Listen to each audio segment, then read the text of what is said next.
So George Groves has now done a series of interviews with the boxing media, answering questions about his retirement and also answering questions about the statement that he put out. And as some of you pointed out in the comment section of my video about George Groves' retirement, the list of people who George Groves thanked is actually on this post. It's just, as you can see, I'm not very Instagram savvy. You can tell I ain't up on the gram. So yeah, you're supposed to click this little thing right here. Shout out to the people who pointed it out. And yeah, you can see him thanking all these different individuals.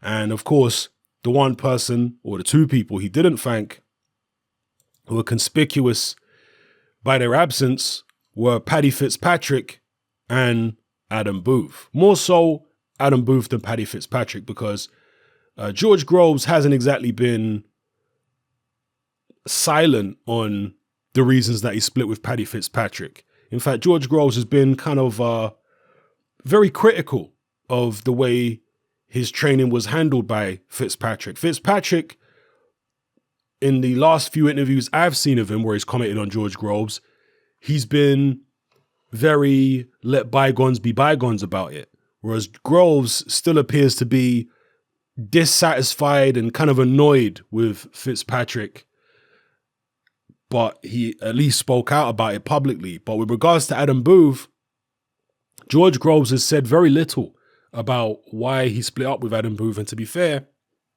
Adam Booth has said very little for the most part about why he split up with George Groves, but he did say a little bit more in that interview that he did a few months back, which I recommended on my channel with Tris Dixon. That was a very good interview. It was actually a podcast, which I don't think is available on YouTube. It was on, was it on Podomatic or one of those podcasting websites? Very good interview with Tris Dixon, where Adam Booth does open up a little bit on, he doesn't outright tell you why the splits with George Groves and David Haye happened, but he at least dropped some breadcrumbs, some clues as to why they happen.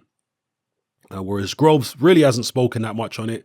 He was asked by Coogan in this interview here on IFL TV about why Paddy Fitzpatrick and Adam Booth were not included in the people that he wanted to thank.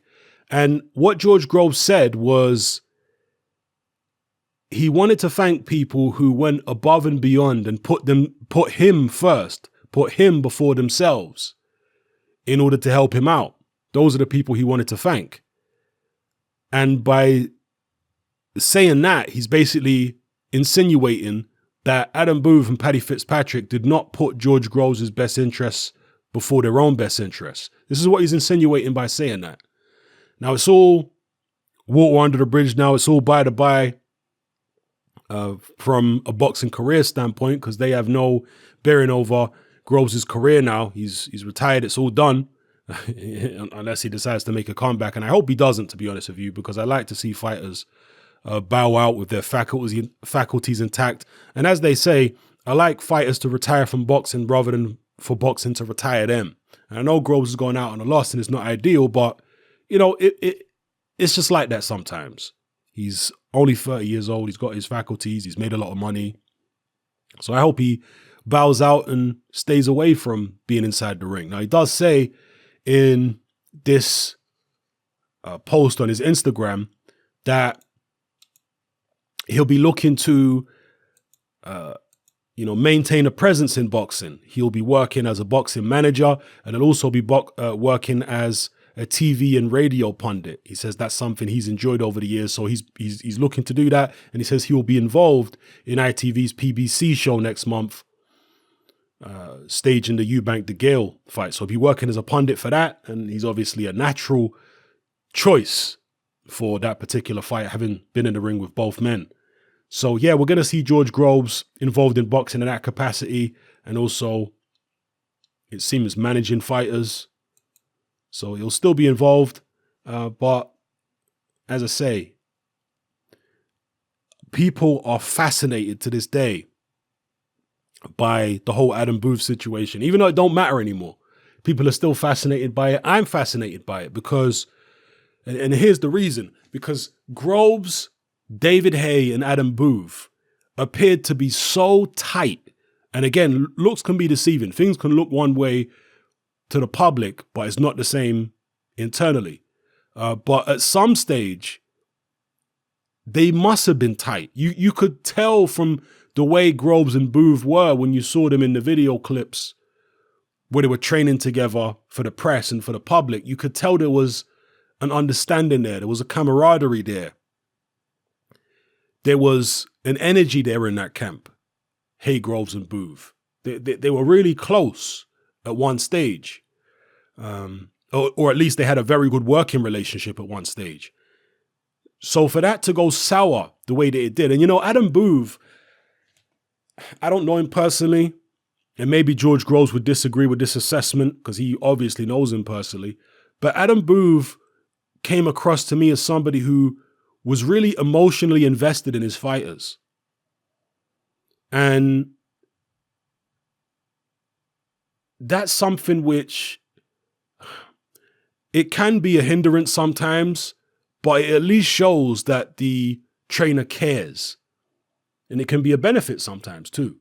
But it at least shows that the trainer cares about the fighter. Now, when George Groves fought Carl Froch the first time, obviously Groves was stopped controversially and what have you, Adam Booth was there. He was at the fight. Now, I don't know if he was training somebody else on the undercard, but it is said that after the fight, Adam Booth turned up in George Groves' dressing room. And this is after they've had a really bad falling out. But Adam Booth was so emotional, he went into the dressing room and he apparently gave George Groves a hug. And I think he said he cried at that moment. He had put a lot of time and effort and emotion into training George. And I remember when David Haye was coming up to 30 years old and he was talking about retiring. I remember specifically Adam Booth said, "I'm going to stay in boxing only because of George Groves." Now, obviously, he split with Groves and he stayed in boxing beyond that. So he isn't exactly a man of his word, similar to David Haye.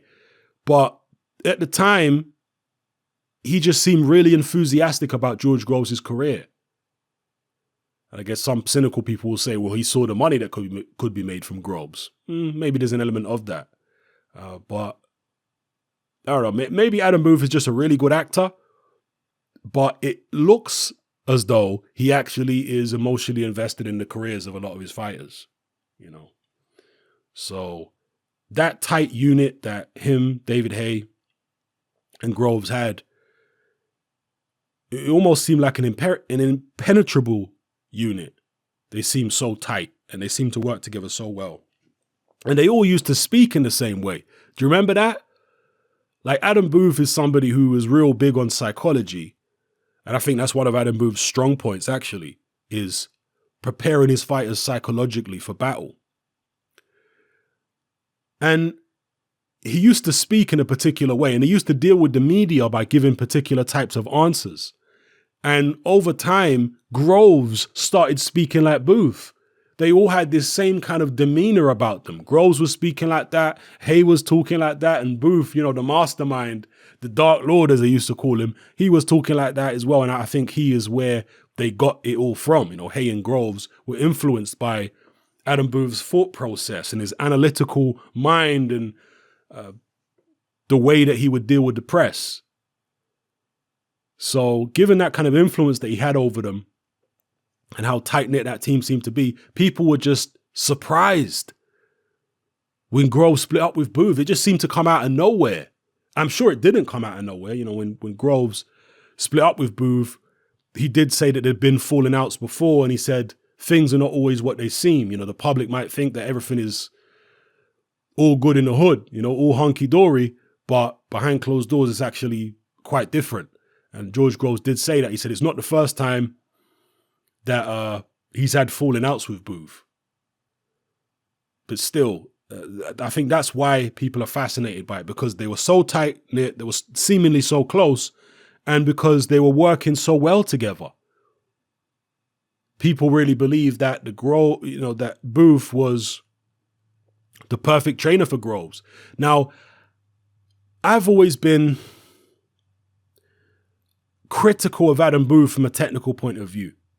In fact, I did a video after George Groves fought Kenny Anderson, where I did a scathing video basically about Adam Booth and his ability as a coach, because, you know, the Kenny Anderson fight was a very tough fight for Groves. He got dropped, and that was really against a British level fighter.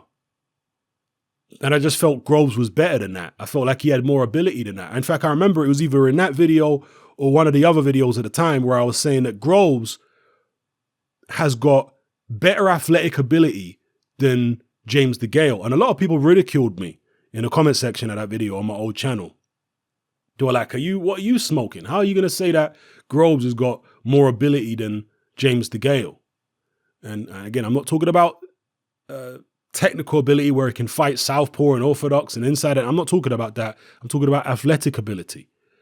To me, Groves was more explosive. He was a harder puncher. You know, this is all the things I saw in Groves as a young pro. And the Kenny Anderson fight kind of frustrated me because I saw how much Groves was struggling on the inside. I saw how open he was defensively. And I was angry with Adam Booth for that. You know, I was like, why are you not teaching your fighter to be able to handle somebody up close? Do whatever you have to do up close, but don't be that vulnerable. It was probably harsh, to be fair, on reflection, looking back, because you can't blame the trainer for everything that the fighter does. You know, the fighter has to be willing and able. They have to be listening. They have to be heeding what the coach is telling them in the gym and in the corner between rounds. So it's not all the coach's fault. But Groves' lack of an inside game, combined with David Haye's lack of an inside game, was always an issue that I had with Adam Booth. And I guess you can blame Booth for that. Maybe not blame him as in he's done something morally wrong, no, but it showed his limitations as a trainer at that time, that he wasn't able to teach his fighters how to fight inside. And maybe it's still the same now. I don't really pay close enough attention to all of his fighters to be able to analyze them as closely as I did Groves and David Haye back in the days. But that to me was kind of a weakness in Adam Booth's training methods, is that his fighters never seemed to be able to fight up close. And anyway, regardless of all that, a lot of people believe that George Groves worked best with Adam Booth. I personally think he also worked very well with Shane McGuigan. I think the difference between the Groves under McGuigan and the Groves under Adam Booth, one of the differences is that Groves wasn't the athlete under McGuigan that he was years earlier against Adam Booth.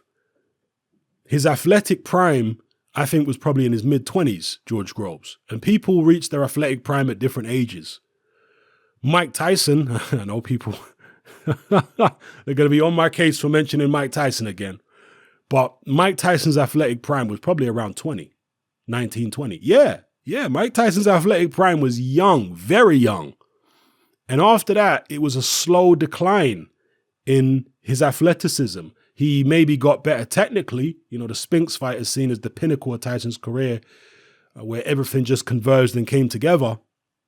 But even by the Spinks fight, I don't think he was quite the athlete that he was a few years ago. I mean, it wasn't that much of a difference, but I do think he was slightly less athletic in the Spinks fight than he was a couple years earlier. But yeah, like I say, fighters reach their athletic primes at different ages. And I do believe that George Groves, for whatever reason, maybe because of injuries, maybe injuries took away George Groves' athletic prime. Whatever the case may be, I just feel like he wasn't the same athlete under McGuigan that he was under Booth, but I feel like he was technically better under McGuigan. McGuigan taught him certain things. McGuigan had him using his jab a lot more than Adam Booth. Adam Booth, particularly back in the days when he was training Groves and Haye, he wasn't a trainer who liked his fighters to jab that much. He was all about the ambush style, where you don't really box, you don't really engage unless you have to. You stay on the outside and you jump in with power shots. Now, David Haye was always more that way inclined than Groves. Adam Booth recognized early on that Groves could do certain things more effectively than Haye. Body punching was another example. I remember watching George Groves when he fought Charles Adamu, and the body shots that Groves was hitting him with were tremendous. You know, he was throwing combinations to the body and all this business. And I'm sure Booth would have recognized that Groves has certain attributes that David Haye doesn't have. So why are we throwing away those attributes? Why are we not utilizing them? Let's utilize them. And he did utilize them. So Groves and Haye were not exactly the same fighter, and I'm sure Booth did not train him in the exact same way, but it was similar. And I just feel like Groves became a lot more jab heavy under Paddy Fitzpatrick and Shane McGuigan than he had been under Adam Booth. And I actually think that worked for him, being more jab heavy. Now, there was kind of a slight rolling back of the clock for the Chris Eubank Jr. fight, because he did throw jabs in that fight, but he didn't throw a ton of jabs. You know, there were some previous fights where he threw a lot more jabs than that. So it was kind of a reverting back to maybe a younger version of Groves where he wasn't throwing so many jabs. And that's the mark of a good fighter and a good trainer, where you're tailoring your style to particular opponents. You know, some opponents you might feel like we need to throw a lot of jabs. Other opponents you might feel like, you know what, we don't need to throw so many jabs here. It's better if we don't. But generally speaking, I noticed the difference in Groves' style and his approach under Shane McGuigan. And I don't think that Shane McGuigan did a worse job than Adam Booth. I don't think so. That's the point I want to come to anyway, is I don't necessarily think that leaving Booth was the reason that Groves' career went the way that it did in totality. You know, I think that Booth's style has its limitations too. And although he did work very well with Groves, I feel like McGuigan was a chapter in Groves' career that needed to happen. I think it was for the best that chapter happened. And Groves says it. I know some people are going to say, he's being stubborn and whatever the case may be. But look, Groves was not a perfect fighter under Adam Booth. He made mistakes. He got dropped by Kenny Anderson. You know, he had issues in fights. But I guess people maybe feel like Groves' strengths were brought out more by Booth. So it's not so much that he didn't have weaknesses, but Booth knew how to emphasize Groves' strengths. And, you know, maybe that's a decent argument.